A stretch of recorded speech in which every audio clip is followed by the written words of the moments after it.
Всем привет! Меня зовут Макс. Сегодня мы опять, как и обычно это бывает, на небольшом озерце. У нас небольшой походик.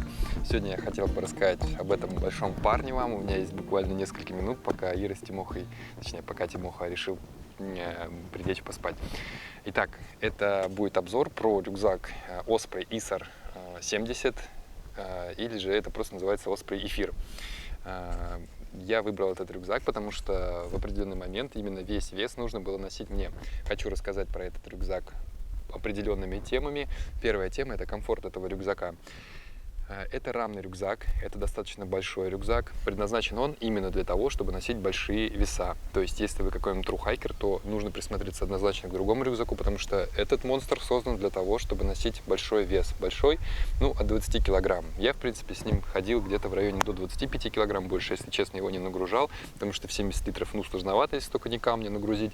В целом, достаточно хорошо он справляется с развесовкой. Кстати, это тоже одна из фишек этого рюкзака, именно возможность развесить все, но об этом чуть позже. Итак, комфорт этого рюкзака достигается, во-первых, благодаря тому, что это рамная конструкция, то есть если ваша задача носить много, рамная конструкция — это прям круто. И еще одна фишка, которую добились инженеры компании Osprey, разработали точнее, и добились хороших результатов, это так называемая поддержка поясницы, то есть вес при помощи рамной конструкции и вот этой поддержки на пояснице, это так называемый hip belt, это такой поясной ремень, который как бы обтягивает вас за талию, как обнимает. Я чуть позже покажу более подробно. При помощи двух этих фишек очень сильно идет качественная развесовка. Центр тяжести смещается ближе к вашей спине, к низу. И плюс, благодаря вот этому обниманию на пояснице, вес уходит на ноги. Это очень круто и позволяет вам дольше пройти, соответственно, больше увидеть и насладиться красотами. Значит, комфорт рюкзака – это первая тема. Едем дальше.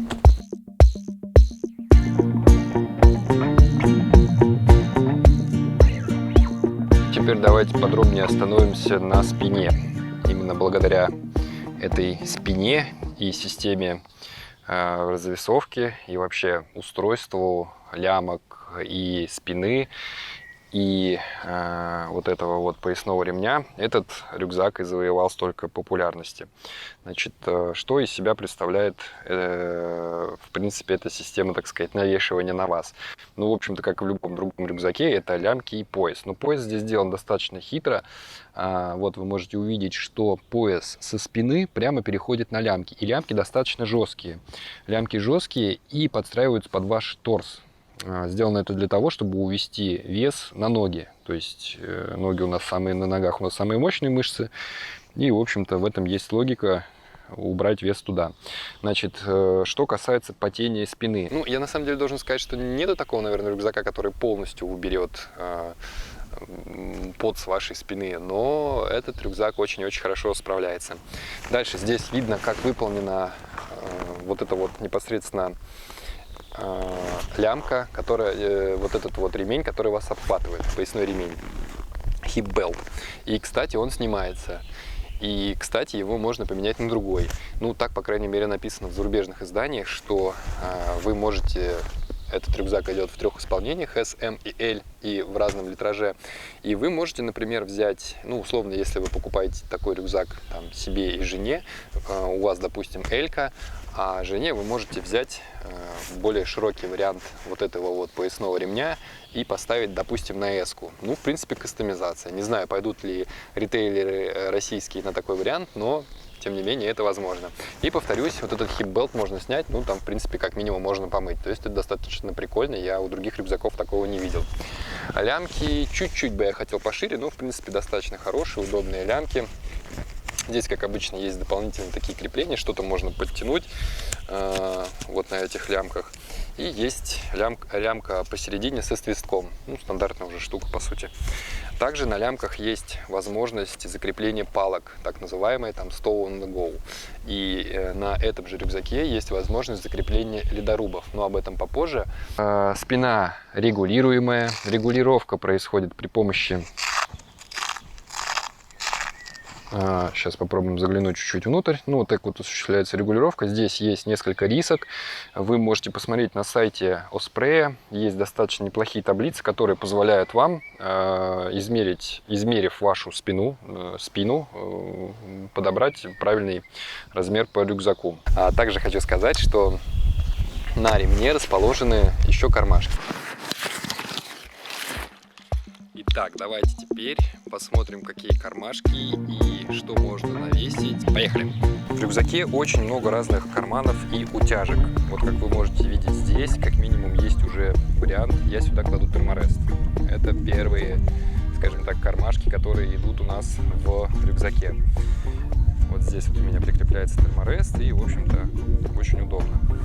Дальше. Сетчатый карман. Сетчатый карман закрывается вот здесь. Вот так вот он выглядит. Здесь сейчас у меня лежит куртка. Тоже реально очень удобно. Ну, в принципе, сюда можно класть мокрые вещи. Допустим, вы искупались и идете куда-то по вашему треку. Сюда вы положили мокрые вещи, и они, в общем-то, подсыхают. Дальше, сбоку у нас есть такие интересные карманы. Во-первых, я должен сказать, что сюда легко заходят 1,5-литровые бутылки, и это очень круто.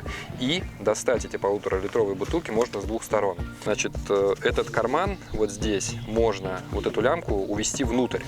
И в таком случае она будет там как бы затягивать более плотно содержимое именно изнутри. Дальше, сбоку можно навьючить все, что угодно. Вот есть дополнительные здесь лямки. И, кстати, когда рюкзак у вас не набит полностью, при помощи вот этих всех систем лямок можно утянуть, очень сильно утянуть этот рюкзак. Тоже очень и очень удобно. Ну и такая приятная фишечка этого рюкзака в дополнение – это возможность попасть внутрь тремя разными способами. Первый и самый простой вариант – это через вот этот карман, который, в принципе, просто является утяжкой. Основной карман туда раз и, ну как бы достаете сверху. Второй вариант – это так называемая J-молния, которая вот здесь вот так представлена. Вы ее вот так вот расстегиваете, вот раз, и у вас тоже появляется доступ. Например, вот как раз когда вы путешествуете, что-то быстренько достать, это очень удобно. Ну и в принципе иногда что-то подцепить тоже клево. И третий способ, это способ, ну такой способ классический. Вот здесь снизу отделение для спальника, вы его расстегиваете и, в общем-то, попадаете внутрь. Должен сказать, что здесь есть разделитель специальный, который, в общем-то, ну как это стандартно, в общем-то, сделано, разделитель для спального отделения. То есть, если он вам нужен, вы можете его, кстати, отстегнуть. Я именно так и сделал, потому что я ношу сразу иногда даже 3 спальника, вот так их компрессирую, сжимаю и убираю в самый низ, и это получается очень много по объему. По бокам у меня еще получается сюда забить 2 термореста надувных, а сверху уже идет там еда и прочее, так в сторону к спине. В принципе, вот вся эта набивка, она сюда помещается. Система для гидратора тоже предусмотрена, тоже реально очень удобно, тоже пользовался. Еще снизу есть дополнительная еще утяжка. Здесь я ношу палатку иногда, в зависимости там от похода зимой или нет. Вот палатка сюда отлично помещается вот так. А стойки уходят вот здесь вот сбоку. То есть очень и очень много разных вариативностей. Вы можете по-разному набивать рюкзак, там вешать на него все и прочее. Как я и сказал, вот здесь есть крепление для ледорубов, а со стороны лямок, вот с этой стороны, есть крепление Stow on the Go. Это крепление для трекинговых палок. Когда вы идете, они у вас в собранном виде сюда отлично убираются и абсолютно не мешают. Тоже пробовал, это прям очень классно. И мои любимчики — это боковые кармашки, тоже про них нужно обязательно сказать. Сюда можно убирать всякие ништяки и мелочь. То есть, допустим, вы идете по маршруту и вам нужно что-то перекусить. Очень удобно, вы положили сюда какой-то снэк, раз, съели. Ну, в моем случае здесь лежит элемент комфорта моего снаряжения, это подушка. Люблю спать на подушке. Вот, значит, ну и у нас есть зеркальный такой же карман с этой стороны. Там тоже можно всякую мелочевку носить. Здесь у меня фонарики, например. Спереди вот этот вот ремень весь закрепляется такой баклей, очень мощный. Она утягивается у вас на пояснице. И, кстати, один из лайфхаков, сразу должен сказать, что на поясе ничего в таком случае нельзя носить, иначе это очень сильно вам натрет бок. Ну, в общем-то, как случилось со мной, я по дурости сложил там в карманы что-то, и это что-то мне натерло бок. Итак, в принципе, на кармашках все, за исключением такой прикольной вещи, как американская и европейская версия рюкзака. В американской версии рюкзака вот эта штука представляет из себя еще один маленький рюкзачок, который можно брать с собой, ну, например, на день. То есть он совсем небольшой, но у меня европейская версия, и здесь это сделано следующим образом. Это такой большой клапан. Ну, наверное, можно, если взять с собой дополнительную лямку, сделать из него маленький рюкзачок. В принципе, это очень клево. Я даже не знаю, что лучше. Но в европейской версии вот сюда идет накидка от дождя. Вот она. Полностью на весь рюкзак 70-литровый идет накидка. Не знаю, что кому удобнее. У меня не было возможности протестировать как отдельный рюкзак, но, в принципе, вот такая штука. Это достаточно большое такое объемистое отделение. Вот здесь я ношу, например, аптечку, там какой-то шнурок еще лежит. Ну, реально очень большое. И, кстати, еще один прикол. И еще один карман, о котором я забыл сказать. Внутренний сетчатый, такой карман для мелочевки. В том числе для мелких вещей, например, ключи сюда от машины очень клево положить или там от дома. Они еще и на прищепочке. То есть, ну уж точно не потеряйте, хотя терял один раз, но не с этим рюкзаком. Значит, вот этот полностью рюкзачок можно убрать. Не рюкзачок, а клапан верхний полностью отстегивается. И в таком случае рюкзак будет представлять из себя, ну, нечто подобное. Сейчас я не буду его отстегивать, потому что потом нужно это все пристегивать будет, но постараюсь показать. Вот, то есть у вас получается вот уже вот такой рюкзак. В кармашках этого рюкзака, наверное, все. Сейчас мы подытожим это все. Погнали! Итак, друзья, это был обзор на рюкзак Isar 70 от компании Osprey. Рюкзак объемом 70 литров. Рюкзак в целом мне нравится. Наверное, идеального рюкзака не существует. Может быть, я когда-нибудь и поменяю, но на данный момент я пользуюсь этим рюкзаком, и он меня устраивает. Если вам понравился обзор, пожалуйста, поставьте лайк. Не забывайте, что у нас есть группа ВКонтакте, в которой мы рассказываем про свои путешествия. Там есть треки Ленинградской области. Если у вас есть вопросы по этому рюкзаку, то, пожалуйста, задавайте их. Я с удовольствием отвечу.